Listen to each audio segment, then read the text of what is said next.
Welcome to the Deep Dive. We're here to really dig into some fascinating source material and pull out the key insights. Let's kick things off with, well, probably one of the most famous ethical commands ever. Love your neighbor as yourself. It's everywhere, isn't it? And almost everyone, immediately thinks New Testament. Jesus said it. Right. But here's the twist we found digging into the sources of that line. It didn't start there. Its original home is actually Leviticus, chapter 19, verse 18. Leviticus. Yeah, the book people usually associate with detailed rituals, sacrifices, maybe purity laws. But chapter 19? Wow, it's something else. Our sources call it one of the world's great ethical charters. Seriously. It's all about how people should live together to build a decent, functioning society. Exactly. And that's our mission for this deep dive, to unpack its core call, which is, you shall be holy, for I, the Lord your God, am holy. And the fascinating part is, this holiness isn't about withdrawing from the world. No, it's practical. It's about everyday life, how you interact with people. That's it. Daily engagement that sets the community apart by its very nature. Okay, so let's get into that holiness mandate.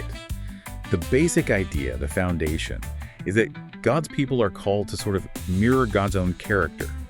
Holiness is God's essential nature. Precisely. And what's really striking is who this instruction was given to. It wasn't just the leaders or the priests. Oh. No, the text says it was for the entire assembly of Israel, every single person. So right from the start, holiness is presented as a community project. It's everyone's responsibility. So the health of the whole society depends on the character of the individuals within it. You got it. It's kind of like what modern sociologists might call investing in social capital, building strong relationships, shared values. That's the bedrock. Okay, but how does imitating God's character translate into rules about farming or business? Is the idea that a healthy community is a holy community? Yeah, in a sense, yes. The text is arguing that the way you structure your society, the justice, the compassion, that reflects the divine character. It's about building a society so grounded in these values that ideally it runs on trust, not just constant policing. And to really hammer this home, the chapter uses this specific phrase over and over again. I am the Lord your God. It appears, 14 times? 14 times in this one chapter. It acts like a divine signature under each command. Right. It's a constant reminder. This isn't just a random list of rules. Your obedience, your ethical life, it flows directly from who God is and, crucially, what he did. Remember, he says, your God, the one who brought you out of slavery in Egypt. So freedom and ethical responsibility are linked from the start. Absolutely linked. Okay, so if that's the foundation, this relationship with God, where do the practical instructions begin? Verses 3 to 10 seem to lay down some core principles. Yeah, it starts right at home, doesn't it? Revere your mother and father. And notice, mother and father are mentioned basically on the same level. That's quite significant for the ancient world. And right next to that, keep the Sabbaths. So respect for family origins and respect for time, for rhythm. A break from just constant work. Which is a kind of freedom too, isn't it? Freedom from the tyranny of productivity. And then immediately after that, reject idols. Don't make metal gods. Why the focus on idols so early? Because, as the source material points out, making a finite image of an infinite God inevitably diminishes both. You misrepresent God, and in doing so, you kind of become like the lesser thing you've created. It lowers your own sights. Okay, that makes sense. Then it gets really down to earth with economic justice. Yeah. This whole section about harvesting. Oh yes, the laws about gleaning. When you harvest your field or your vineyard, you're explicitly told not to go right to the edges. Don't pick up every last grape that falls. Leave some behind. Why? For the poor and the sojourner, the resident alien, it ensures they have access to food, which is vital, but it's more than just charity. How so? It allows the poor to work for their food.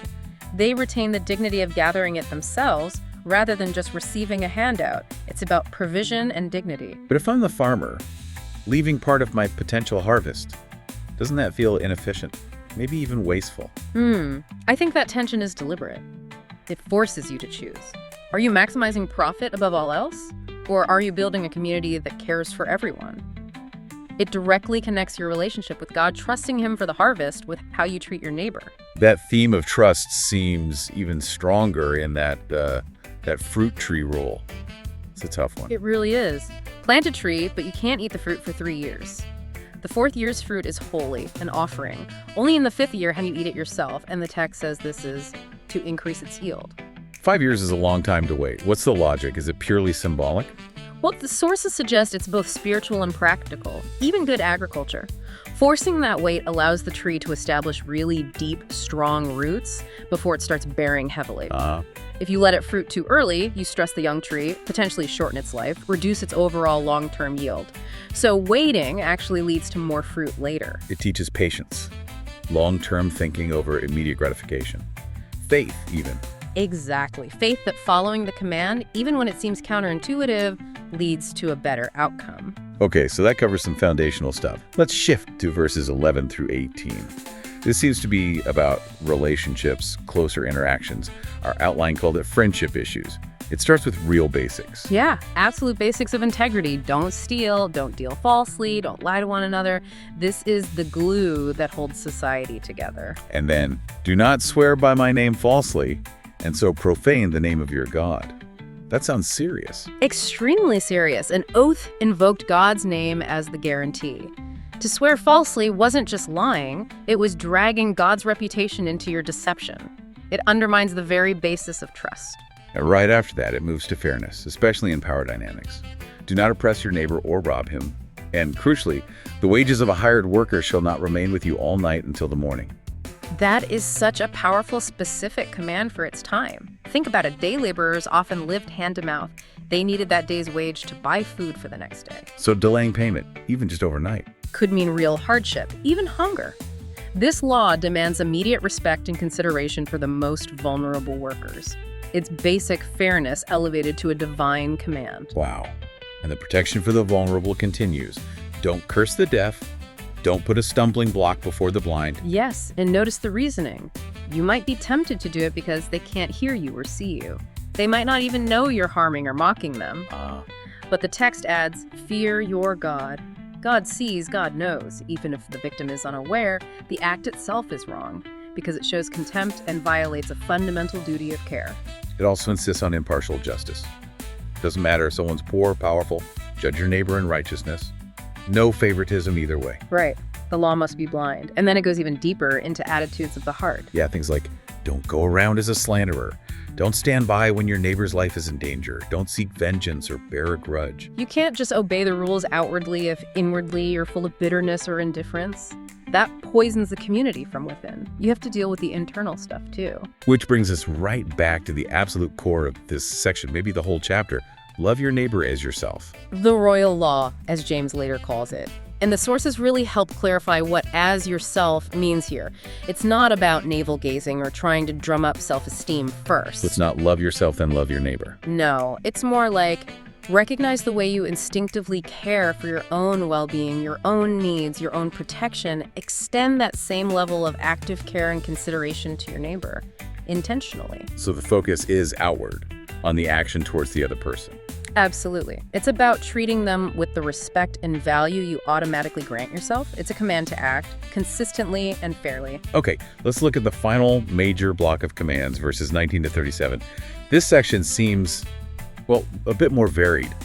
It mixes things that sound ethical with rules about farming and maybe ritual. It does seem like a mix, covering wider societal issues. You have these prohibitions against mixing things, different kinds of cattle for breeding, different kinds of seed in one field, wearing clothes made of two different materials like wool and linen. Those always seem a bit strange to modern readers. What's the thinking behind those? The source consensus leans towards theological boundary setting, rather than, say, literal danger from mixing wool and linen. It's about respecting the distinct orders God established in creation. So like categories he created. Kind of. Many surrounding pagan cultures blurred these lines in their rituals or mythologies. These laws were partly about keeping Israel distinct, reminding them to honor God's order and not blend syncretistically with other practices, respecting distinctions. Interesting. Okay, and then just like earlier, it snaps right back to respecting people, specifically the elderly and the alien. Yes. Stand up before the gray head and honor the face of an old man. Respect for age, for experience, for wisdom, it's foundational. But the command about the stranger or alien, the non-Israelite living among them, is incredibly powerful. What does it say exactly? You shall treat the stranger who sojourns with you as the native among you, and you shall love him as yourself. Wow.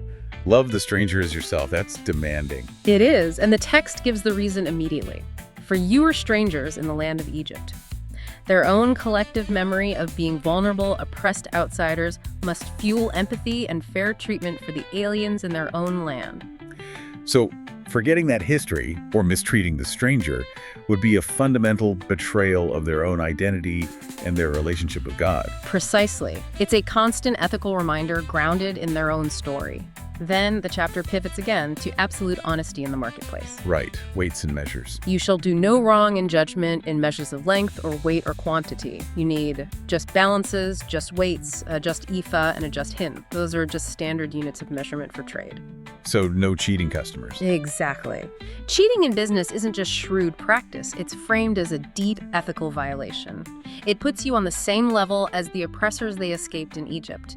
It's fundamentally unjust.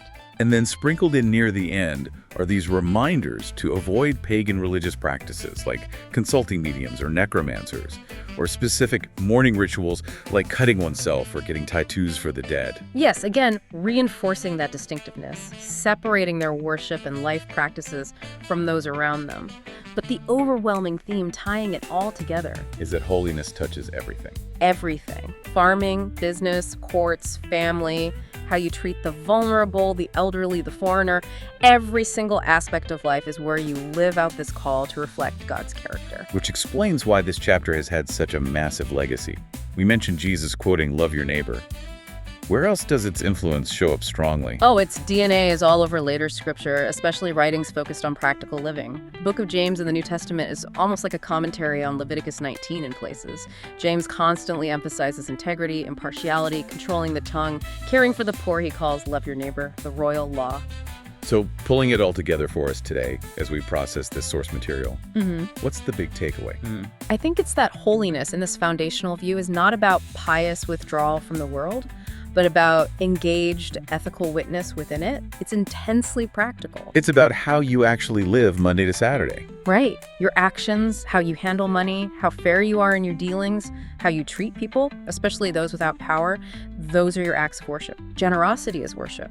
Justice is worship. Holiness isn't just a Sunday outfit, it's your weekday work clothes. To mistreat the poor, the worker, the alien, the elderly, that's not just bad ethics, it's dishonoring the God who commanded you to be holy as he is holy. That's the core message. We've gone from family respect to farming ethics, to court proceedings, to loving the stranger, to honest scales in the market. It's a total life blueprint. An ethical design for a functioning, just, and compassionate society. It really is.